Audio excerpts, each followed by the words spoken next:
ligado. Con la inmutabilidad, ¿se acuerdan? Dios no cambia y el tiempo no cambia a Dios, porque Dios no está sujeto al cambio. ¿Ok? Ahí vemos las relaciones que tiene con nosotros. Es importante verlas y reconocerlas para no confundirlas con la eternidad. ¿Ok? ¿Vamos claros hasta aquí? Sí. Ok. Salmo 90, versículos 1 y 2.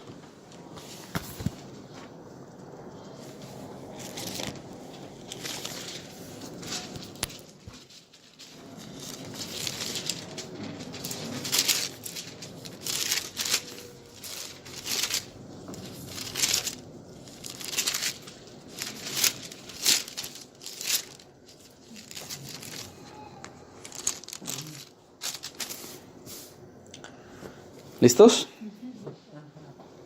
Señor, tú nos has sido refugio de generación en generación. Antes que naciesen los montes y formases la tierra y el mundo, desde el siglo y hasta el siglo, tú eres Dios.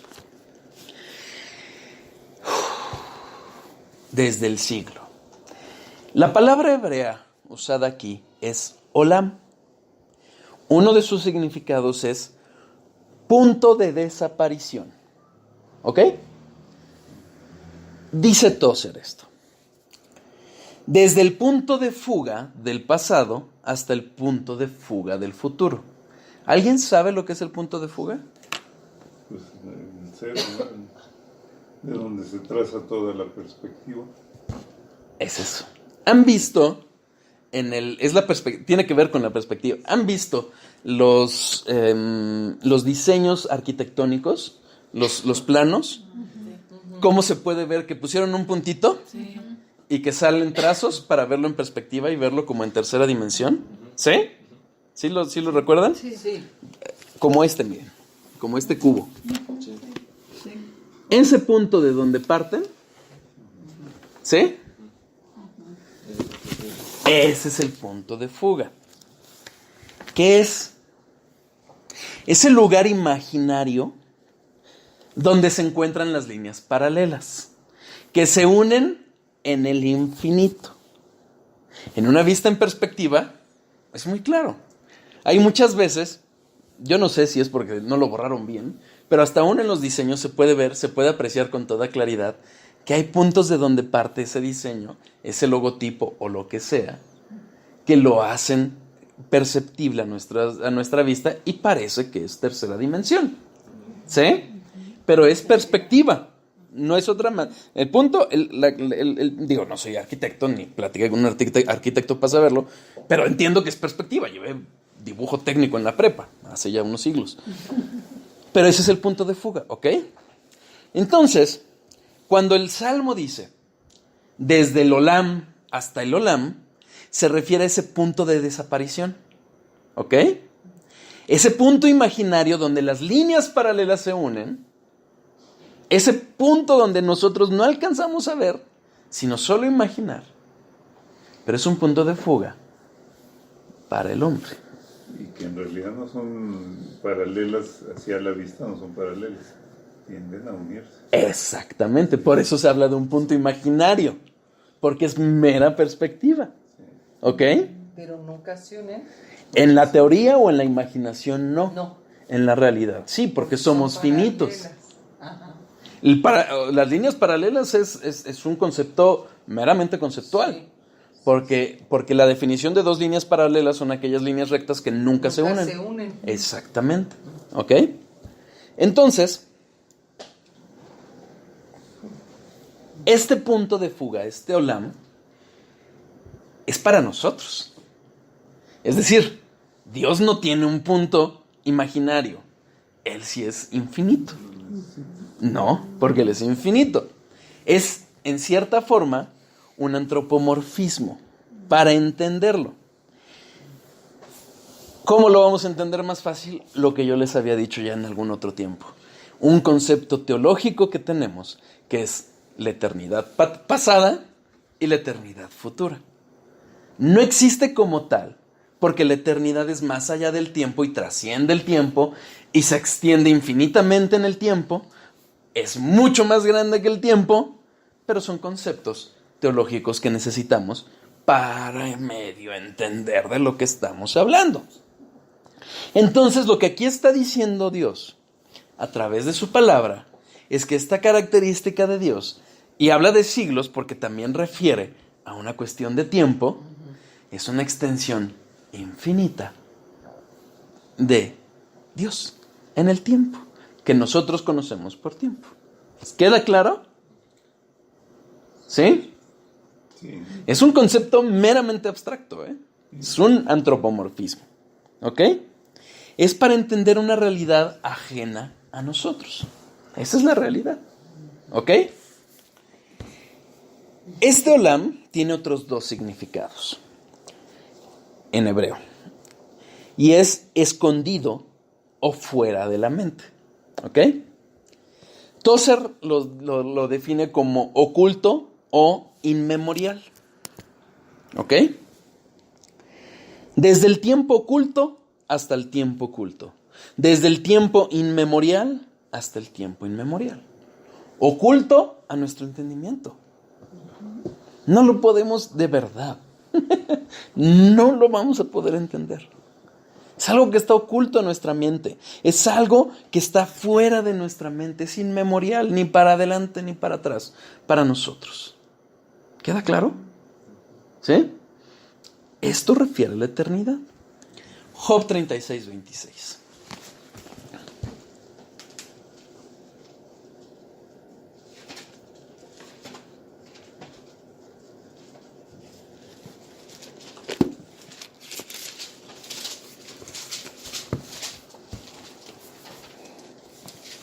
¿26? 36, 26.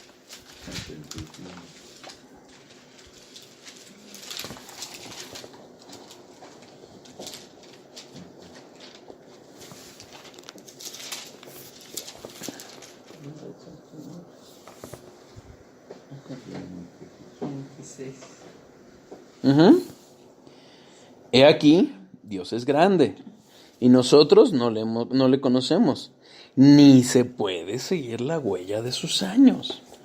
Está más allá de nuestra capacidad de entender la eternidad de Dios. Yo creo que yo no la conocía hasta ahora. Ahorita lo vamos a ver. Es una muestra de Dios. Ahorita se los voy a explicar por qué si llegamos a ese punto, pero realmente la eternidad es un concepto completamente ajeno a nosotros. Completamente ajeno. Más allá de la omnipresencia y la inmensidad. Más allá de la infinitud. De verdad. La eternidad de Dios no es otra cosa que Él siempre es o siempre existe. Siempre. Apocalipsis 1:8.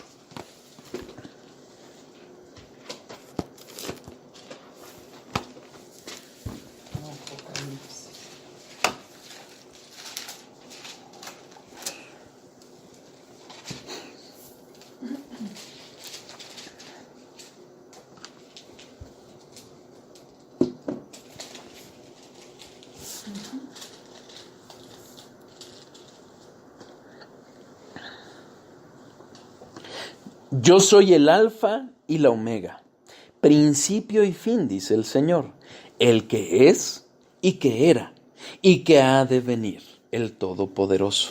Capítulo 4, versículo 8.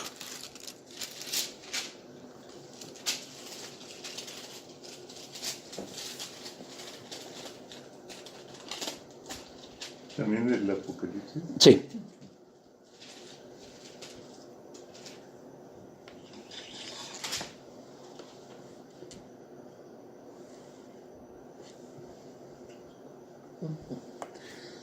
Y los 4 seres vivientes tenían cada uno 6 alas, y alrededor y por dentro estaban llenos de ojos, y no cesaban día y noche de decir: Santo, Santo, Santo, es el Señor Dios, Todopoderoso, el que era, el que es y el que ha de venir. Es Jesucristo. Pero se habla aquí de la eternidad, el que siempre es, el que siempre fue, el que siempre ha de ser. Él es el alfa, el omega, el principio, el fin. Más allá de ello, siempre es Dios. Lo vimos en su momento y lo vamos a reiterar hoy. Éxodo 3:14.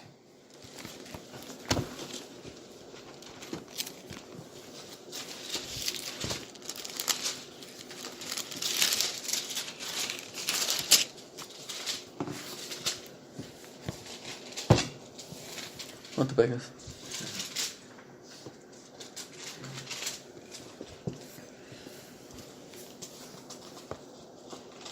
Momento en que Dios da su nombre a conocer a Moisés, a su pueblo, y así se revela.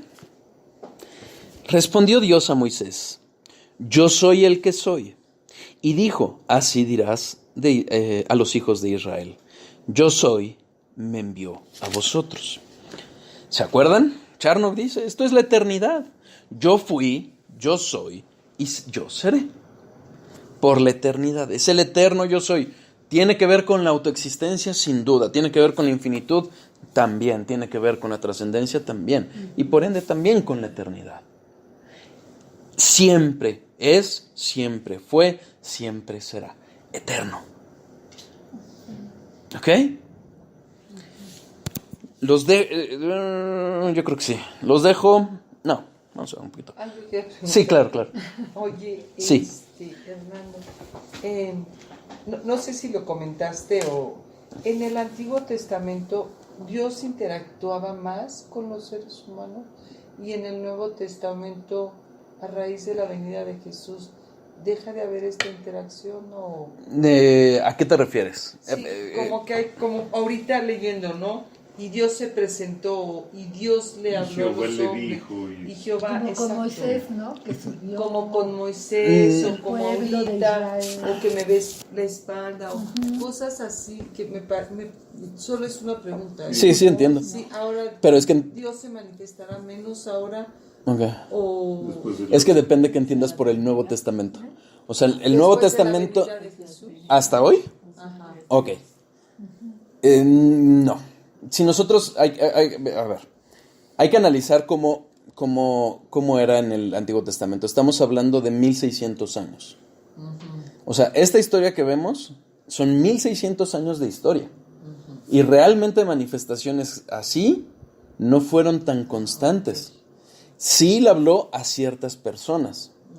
¿Sí? Tenía ungidos. Reyes, sacerdotes, profetas. Eran los ungidos y con ellos tenía la relación Dios. Y eran los intermediarios, por decirlo así, con el pueblo de Dios. ¿Ok? Hubo manifestaciones constantes. Hubo, en los casos, por ejemplo, de Moisés, de Eliseo, de Elías, fueron tiempos de milagros. Pero realmente la mayor parte de la historia no. Ok. Era solo como... ¿Alguno de ellos caminó con Dios? Claro, Enoc. Enoc, ok. Ajá. Enoc. Exacto. Génesis 5:21 dice: vivió Enoc 65 años y engendró a Metusalén, y caminó Enoc con Dios después que engendró a Matusalén 300 años y engendró a sus hijas. Y fueron todos los días de Enoc 365 años. Caminó pues Enoc con Dios y desapareció porque le llevó Dios. ¿Ok? Pero, ojo, yo pienso que no. La interacción de Dios con nosotros es mayor. ¿Por qué? Porque en el tiempo, sin duda, manifestaciones y hablar así, los teólogos afirman que Pablo fue directamente enseñado por Cristo. Es lo mismo, él mismo lo dice. Durante 3 años. No se dice mucho qué pasó, pero él lo afirma. A mí me preparó directamente Cristo, ¿no? Cristo, Dios mismo, Dios eterno, todopoderoso, el grande, el sublime, el alfa y el omega, estuvo caminando con nosotros aquí. Sí, estuvo en la tierra. Sí. Pero más aún, Dios habita a través de su Espíritu en sus hijos. Sí. No nos habla quizás, no escuchamos su voz como algo externo cuando habló y dijo: este es mi hijo amado al que escuchar, pero a quien escuchar, pero dice Justin Peters: ¿quieres oír la voz de Dios? Lee la Biblia en voz alta. ¿Quieres escucharla fuerte?